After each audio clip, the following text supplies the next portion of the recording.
సహస్ర హత్య కేసులో మరో కీలక పరిణామం. నిందితుడి నుంచి మరిన్ని నిజాలు రాబట్టే ప్రయత్నం చేస్తున్నారు పోలీసులు. ఇందుకు 5 రోజుల కస్టడీ తీసుకునేందుకు ప్రయత్నిస్తున్నట్టుగా తెలుస్తోంది. కోర్టులో ఈ మేరకు పోలీసులు పిటిషన్ వేశారు. ప్రస్తుతం సైదాబాద్ జువైనల్ హోంలో నిందితుడు ఉన్నాడు. సహస్రను హత్య చేయడానికి ముందే దొంగతనం చేయడానికి ప్లాన్ చేసుకున్నాడు. దొంగతనం చేసి గ్యాస్ సిలిండర్ను పేల్చేయాలని ప్లాన్. ఆ దొంగతనం ఎవరింట్లో, ఎక్కడ, ఎప్పుడు చేయాలనుకున్నాడు అనేది మాత్రం సందేహాస్పదం. నిందితుడి నుంచి మరిన్ని వివరాలను రాబట్టేందుకైతే పోలీసులు ప్రయత్నిస్తున్నారు. అయితే ఆ నిందితుడు రాసినట్టుగా చెప్తున్న లెటర్ నెల లేదా 2 నెలల ముందే రాసి పెట్టుకున్నాడు. దొంగతనం చేయాలి, ఎలా బయటపడాలనేది రాసి పెట్టుకున్నాడు. బట్ ఎక్కడ దొంగతనం చేయాలి, ఎప్పుడు చేయాలి, ఎలా చేయాలనుకున్నది మాత్రం ఇంకా దానికి సంబంధించిన క్లారిటీ లేదు. బట్ ఇక్కడ దొంగతనానికి వెళ్ళాడు సహస్ర ఇంటికి. బట్ అన్ఫార్చునేట్లీ సహస్ర చూడడంతో హత్య చేశాడు. అక్కడ హత్యకు వాడి ఆలోచనలు పురుగులపై అనుకున్నదే తడవుగా ఆ అమ్మాయిని విచక్షణారహితంగా పొడిచి హత్య చేసి అంతే వేగంగా అక్కడి నుంచి పరారై బయటపడ్డాడు. ఒక టెకీ ఇచ్చిన సమాచారంతో పోలీసులకు దొరికిపోయాడు నిందితుడు. సో ఈ మొత్తం వ్యవహారంలో నిందితుడి నుంచి మరిన్ని వివరాలు రాబట్టేందుకైతే పోలీసులు ప్రస్తుతం కస్టడీకి తీసుకునే అవకాశం కనిపిస్తుంది. ప్రస్తుతం నిందితుడు జువైనల్ హోంలో ఉన్నాడు. మైనర్ కావడంతో ప్రస్తుతం నిందితుడిని జువైనల్ హోంలో ఉంచి పోలీసులు కోర్టు ఆదేశాల మేరకు జువైనల్ హోం పంపారు. అయితే అక్కడి నుంచి కస్టడీ కోరబోతున్నారు. దాదాపు 5 రోజుల కస్టడీలో పోలీసులు మరిన్ని అంశాలు రాబట్టే ప్రయత్నం చేస్తున్నారు. ఇక ఆ నిందితుడి ఆలోచనలు ఏంటి, దొంగతనాలు ఎలా చేయాలనుకున్నాడు, ఎప్పుడు, ఎక్కడ, ఏ రకంగా ప్లాన్ చేసుకున్నాడు అనేది పోలీసుల విచారణలో వెల్లడే అవకాశం ఉంది. అలాగే సహస్ర హత్య కేసుకు సంబంధించి కూడా ఇంకా కొన్ని అంశాలు వెల్లడయ్యే అవకాశం ఉంది. అంటే అనుకోకుండానే ఈ హత్య చేశాడా లేదా కావాలనే ఉద్దేశపూర్వకంగా సహస్రను హత్య చేసేందుకే ఆ ఇంట్లోకి వెళ్ళాడా అనేది ఇంకా పూర్తి స్థాయిలో నిర్ధారించుకునేందుకు పోలీసులు మరింత ప్రయత్నం చేసే అవకాశం కనిపిస్తోంది. కేవలం దొంగతనం ఉద్దేశంతోనే వెళ్ళాడా లేదా నిజంగా చంపాలనుకునే ప్లాన్ చేశాడా, అనుకుంటే కనుక ఎందుకు అమ్మాయిని చంపాలనుకున్నాడు, సో దానికి గల బలమైన కారణం ఏంటి, లేదా ఎవరైనా అందుకు పురుగొల్పారనేది ఇంకా తేలాల్సింది. సో మొత్తం మీద అక్కడ ఒక దొంగతనం చేయడం కోసమే ఆ ఇంట్లోకి వెళ్ళాడు. సో ఆ క్రమంలోనే హత్య చేశాడనేది పోలీసుల వాదన. పోలీసులు ప్రస్తుతం అదే వాదనను బలపరుస్తూ అతని కోర్టులో పెట్టారు. ఆ రకమైన ఎవిడెన్సెస్ చూపించారు. అక్కడ కోర్టు కూడా జువైనల్కు రిమైండ్ చేసింది. బట్ ఇప్పుడు ఇంకా అనేక అంశాలు వెల్లడాల్సి ఉంది. అతను రాసిన లెటర్కు అలాగే చేసిన పనికి పొంతం లేదు కాబట్టి ఇంకా కొన్ని అంశాలు రాబట్టే ఛాన్స్ ఉంది. సో 5 రోజుల కస్టడీకి పోలీసులు కోరే ఛాన్స్ కనిపిస్తుంది. సో మొత్తం మీద కుక్కట్పల్లి హత్య కేసుకు సంబంధించి ఇది ఒక కీలక పరిణామం చెప్పొచ్చు. సహస్రం దారుణంగా హత్య చేసిన మైనర్ నిందితుని పోలీసులు కస్టడీ కోరారు. కస్టడీకి ఇవ్వాలంటూ మేడ్చల్ కోర్టులో కుక్కట్పల్లి పోలీసులు కస్టడీ పిటిషన్ దాఖలు చేశారు. ప్రస్తుతం సైదాబాద్ జువైనల్ హోంలో పోలీసులు అతన్ని ఉంచారు కోర్టు ఆదేశాల ప్రకారం. సో ఏం జరగబోతోంది ప్రస్తుతం దీనికి సంబంధించి పూర్తి వివరాలు మా ప్రతినిధి సురేష్ లైవ్లో జాయిన్ అవుతున్నారు. సురేష్, ఈ నిందితుడు అంటే దొంగతనం ఎలా చేయాలి, ఎక్కడ చేయాలి, ఎలా ఎస్కేప్ అవ్వాలనేది పక్కా స్కెచ్ ఉంది, అంతా కూడా పేపర్ వర్క్ చేశాడు. కానీ ఇక్కడ సహస్ర ఇంట్లోకి చొరబడి దొంగతనం చేస్తున్న క్రమంలో హత్య చేశాడు, అడ్డొస్తే అంటూ పోలీసులు ఆ రకమైనటువంటి ఎవిడెన్సెస్తో ప్రస్తుతం అతన్ని రిమైండ్ చేశారు. కోర్టు జువైనల్ హోం పంపింది. సో ఇక్కడ మరి వాస్తవానికి అతను రాసుకున్న లెటర్ను బట్టి పరిశీలిస్తే కనుక ఇంకా చాలా అంశాలు వెల్లడే సందేహాస్పదంగా ఉన్నాయి. కాబట్టి మరి పోలీసులు ఈ కస్టడీ పిటిషన్ దాఖలు చేశారనుకోవచ్చు. అందుకోసమే సో 5 రోజుల కస్టడీలో ఇంకా ఎలాంటి అంశాలు రాబట్టే ఛాన్స్ ఉంది, 5 రోజుల కస్టడీకి కోర్టు ఇచ్చే ఛాన్స్ ఉందా, ఏం జరగబోతుంది? సహస్ర హత్య తర్వాత పోలీసులు కేసుకు సంబంధించి అనేక కోణాల్లో దర్యాప్తు చేస్తున్నారు. నిందితుడు మైనర్ బాలుడు కాబట్టి ప్రస్తుతం జువైనల్ హోమ్కి తరలించడం జరిగింది. 5 రోజుల పాటు కస్టడీ కోరుతూ కోర్టులో పిటిషన్ దాఖలు చేశారు కుక్కట్పల్లి పోలీసులు. బాలుని విచారించాలి, కేసుకు సంబంధించిన మరిన్ని విషయాలు వెలుగులోకి రావాల్సి ఉంది కాబట్టి బాలుని విచారిస్తేనే ఈ కేసుకు సంబంధించిన మరిన్ని వివరాలన్నీ కూడా బయటకు వస్తాయి. కోర్టులో ఎవిడెన్స్ కలెక్ట్ చేయడం, ఎందుకంటే ఎవిడెన్స్ ప్రొడ్యూస్ చేయాలి కాబట్టి బాలుడు ఇచ్చే సమాచారం కూడా ఈ కేసుకి ఇంపార్టెంట్గా అవుతుంది అని చెప్పేసి పోలీసులు కస్టడీ పిటిషన్ వేశారు. ప్రస్తుతం జువైనల్ హోమ్లో బాలుడు ఉన్నాడు, మైనర్ కాబట్టి అక్కడ జువెనైల్ హోమ్లో పెట్టడం జరిగింది. అయితే పోలీసుల విచారణలో గతంలోనే అనేక సంచలన విషయాలు బయటకు వచ్చాయి. అయితే ముందుగా ఈ సహస్రాన్ని హత్య చేయడానికి లెటర్ రాసుకున్నారు అనుకున్నారు, కానీ అది కాదు, అతని మోటివే వేరు. అసలు ఒక క్రిమినల్ కావాలని ఓటీటీలో అనేక క్రైమ్ సిరీస్ని చూసి తాను ఇన్స్పిరేషన్ అయ్యి సమాజంలో తనకొక డాన్ లాంటి పేరు రావాలని చెప్పేసి కూడా క్రిమినల్ ఆలోచనలతో ఆ బాలుడి హత్య చేసినట్టు కూడా గుర్తించడం జరిగింది. 2 నెలల క్రితమే ఆ పేపర్ రాసుకున్నట్టు కూడా పోలీసుల విచారణలో తేలింది. అయితే ఎక్కడ కూడా అక్కడ చోరీకి సంబంధించిన విషయాలు చెప్పలేదు, కానీ దీనికి సంబంధించి ఒక బ్యాట్ దొంగతనం చేయడానికి వచ్చినటువంటి సందర్భంలోనే సహస్ర అడ్డుకోవడం, ఆ తర్వాత హత్య చేసిన తర్వాత దాదాపు 20కి పైగా కత్తిపోట్లు సహస్ర ఒంటిపై పొడవడం, అత్యంత దారుణంగా హత్య చేశాడు. దానికి సంబంధించే పోలీసులు కేసు నమోదు చేసిన తర్వాత 5 రోజుల తర్వాత నిందితుడిని గుర్తించి అదుపులోకి తీసుకొని కోర్టులో ప్రవేశపెట్టి రిమాండ్కి తరలించారు. అయితే ఈ కేసులో ఇంకేమైనా విషయాలు ఉన్నాయా, దానికి సంబంధించి విచారించేందుకు పోలీసులు 5 రోజుల పాటు కస్టడీ కోరాడు. 5 రోజుల కస్టడీపై ఈరోజు కస్టడీ పిటిషన్పై విచారణ జరగనుంది. ఒకవేళ కోర్టు కస్టడీకి అనుమతిస్తే జువెనైల్ హోమ్ నుంచి బాలుని కస్టడీకి తీసుకొని విచారిస్తారు. హత్య గల కారణాలు ఏంటి, ఎందుకు హత్య చేశాడు, ఎందుకంటే అరెస్ట్ చేసిన రోజు 24 గంటల సమయమే ఉంటుంది కాబట్టి ఇంకా మొత్తం విచారించలేదు కాబట్టి టైం అయిపోతుందని చెప్పేసి రిమాండ్కి తరలించారు. ఇప్పుడు బాలుడిని కస్టడీకి తీసుకొని విచారిస్తే అసలు తెలిసిన అమ్మాయిని ఎందుకు హత్య చేశాడు, ఆ ఇంట్లోకి ఎన్నిసార్లు అలా వెళ్తూ ఉండేవాడు, ఎందుకు హత్య చేయాలనుకున్నాడు, ఆ కత్తి పెట్టుకొని తిరగడం, ఎందుకంటే స్కూల్కి వెళ్ళే పిల్లగాడు కత్తి పెట్టుకొని తిరగడం అనేది చాలా ఇక్కడ ఏదంటే సెన్సేషనమైనటువంటి విషయం. అంటే స్కూల్కి కూడా కత్తి తీసుకెళ్లేవాడా, లేదంటే ఆట ఆడుకునేటప్పుడు కానీ పిల్లలతో కలిసి తిరిగేటప్పుడు కానీ ఆ సమయంలో కూడా కత్తి తీసుకొని తిరిగేవాడా అనే దానికి సంబంధించి కూడా విచారణ చేయనున్నారు. హత్య చేసిన తర్వాత ఏది తెలియనట్టు పక్కింట్లోనే ఉంటూ నాకు అరుపులు వినిపించాయి, డాడీ డాడీ అని సహస్ర అరిచిందని చెప్పేసి చెప్పినప్పుడే పోలీసులకు డౌట్ వచ్చింది. కానీ మైనర్ బాలుడు ఇంటి పక్కనే ఉంటాడు కాబట్టి అత్యంత కిరాతకంగా ఒక ప్రొఫెషనల్ కిల్లర్ హత్య చేసినట్టుగా చేసిరు కాబట్టి ఆ బాలుడు చేసి ఉండడని చెప్పేసి కూడా మొదట అనుమానం రాలేదు. కానీ తర్వాత ఈ కేసుకు సంబంధించిన అనేక కోణాల్లో దర్యాప్తు చేసినప్పుడు దాదాపు 200 నుంచి 300 మంది చుట్టుపక్కల ఉన్నటువంటి వారందరినీ ప్రశ్నించినప్పుడు ఇటువైపు ఎవరు రాలేదు. వస్తే ఆ బాలుడు ఉన్నటువంటి ఇంట్లో నుంచే ఈ పెంట్ హౌస్లోకి దూకి రావాలి, అందులో ఉన్న ఇంట్లో ఉన్నటువంటి పోర్షన్స్ ఉన్న అందరినీ విచారించారు. కొన్ని భిన్న కోణాలు తలెత్తున్నాయి. వాస్తవానికి ఈ మైనర్ కిల్లర్కి ఈ టీనేజర్ కిల్లర్కి ఒక కుందేలు ఉన్నట్టుగా చెప్తున్నారు. మరి చాలా భిన్నంగా ఉంది. ఇక్కడ కుందేలుపై మాత్రం జాలి చూపిస్తున్నాడు, కానీ సహస్రని మాత్రం కిరాతకంగా హత్య చేశాడనేది పోలీసుల ఇన్వెస్టిగేషన్లో తేలిన ఒక భిన్నమైనటువంటి పరిస్థితి. సో ఆ కుందేలుకు బాగాలేదు, అదే రోజు అంటే సహస్రం చంపిన రోజు కుందేలుకు బాగాలేదంటూ హడావుడి చేశాడు, లేదా ఏ డాక్టర్ దగ్గర తీసుకుపోవాలనో ప్రయత్నించాడు. అలాగే కుందేలు చనిపోయిన తర్వాత ఎక్కడ పాతి పెట్టాడు అనేది ఇదంతా కూడా పోలీసులు ఇన్వెస్టిగేషన్ చేస్తున్నారు. ఇక్కడ మనం ఆలోచించాల్సింది ఏంటంటే కుందేలు లాంటి ఒక సాధు జంతువుని జాలి చూపించిన ఆ కిల్లర్ మరి సహస్ర విషయంలో ఎందుకు అంత కిరాతకంగా వివరించాడు అనేది ఇప్పుడు పోలీసులకు వాడి మూడ్ స్వింగ్స్, వాడి మైండ్, వాడి ఆలోచన విధానం, వాడి ఒక భిన్నమైనటువంటి ధోరణి మాత్రం చాలా ఖచ్చితంగా డిఫరెంట్గా అనిపిస్తుంది.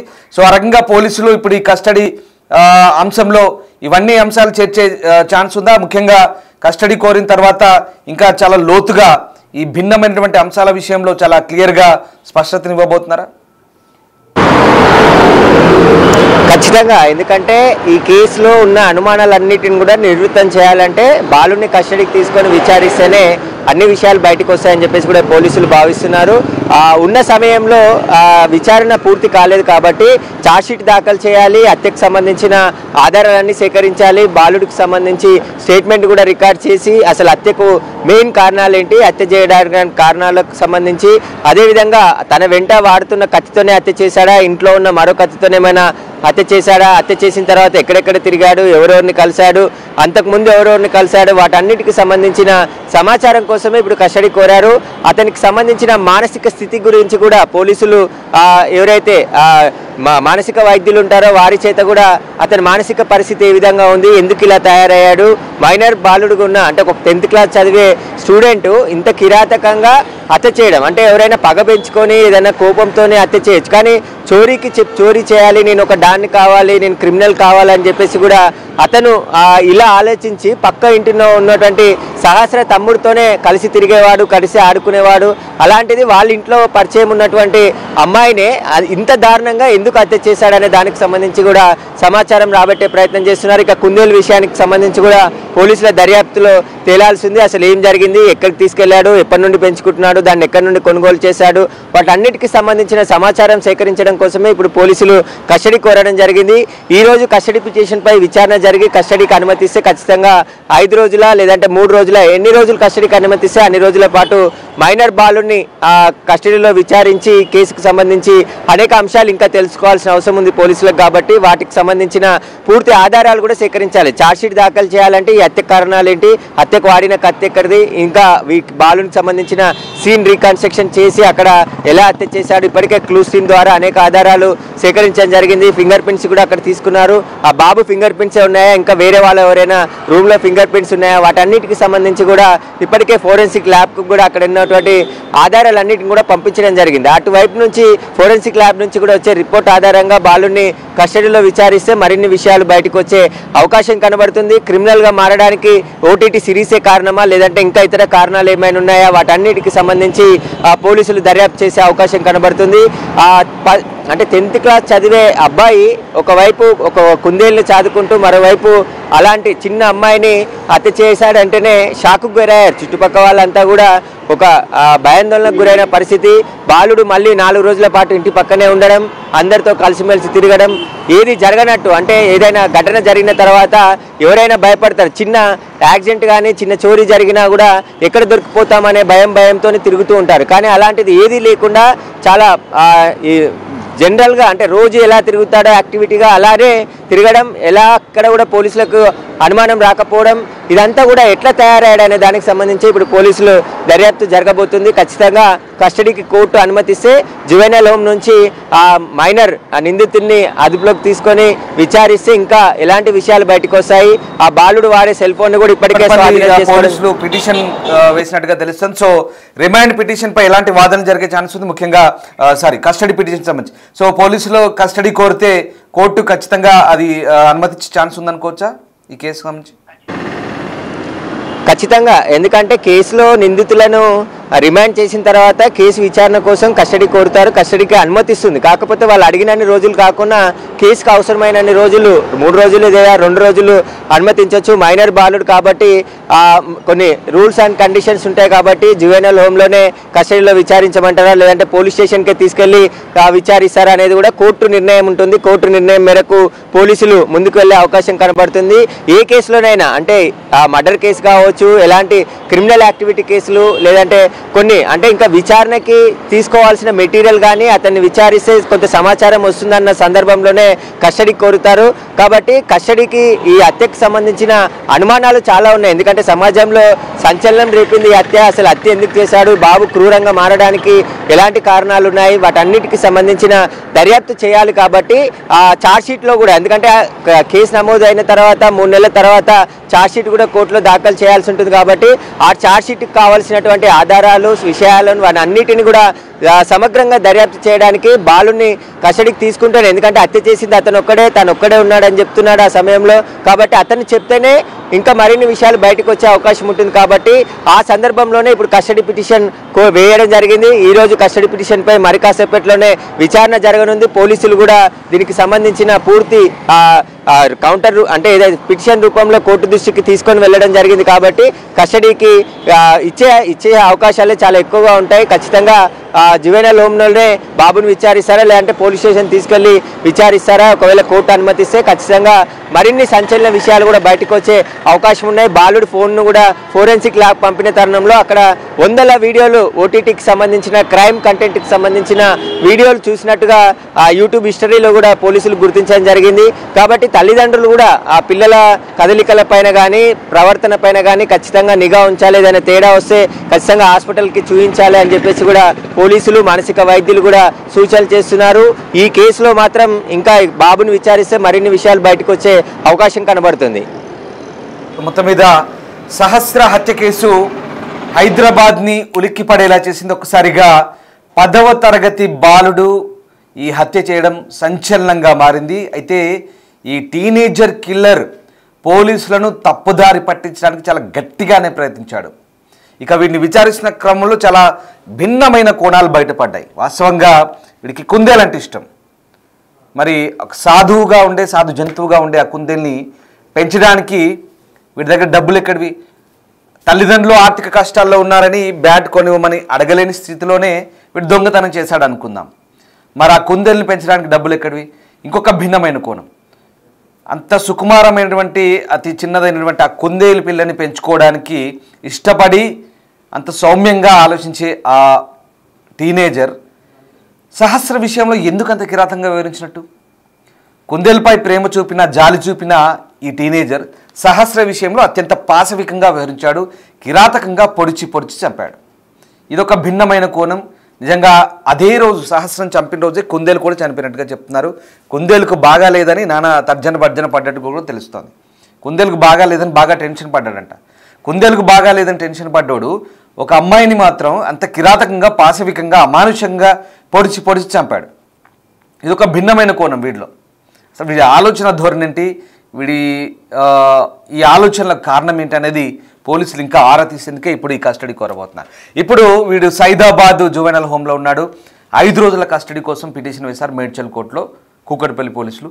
సో ఖచ్చితంగా కోర్టు అనుమతిస్తే 5 రోజులు చాలా గట్టిగా విచారిస్తే కనుక ఇంకా అనేక అంశాలు బయటపడే అవకాశం ఉంది. అసలు వీడి ఆలోచన ధోరణి ఏంటి? కేవలం దొంగతనానికే వెళ్ళాడా? వాడు రాసుకున్న లెటర్కు చేసిన వ్యవహారానికి పొంతం లేదు.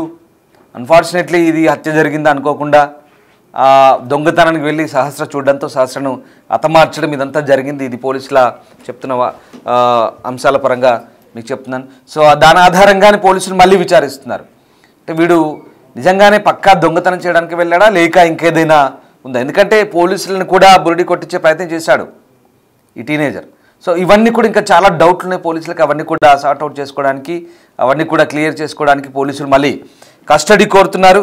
సో నిందితుడిని మళ్ళీ కస్టడీకి తీసుకున్న తర్వాత పోలీసులు అనేక అంశాలు ఆరా తీసే ఛాన్స్ కనిపిస్తుంది.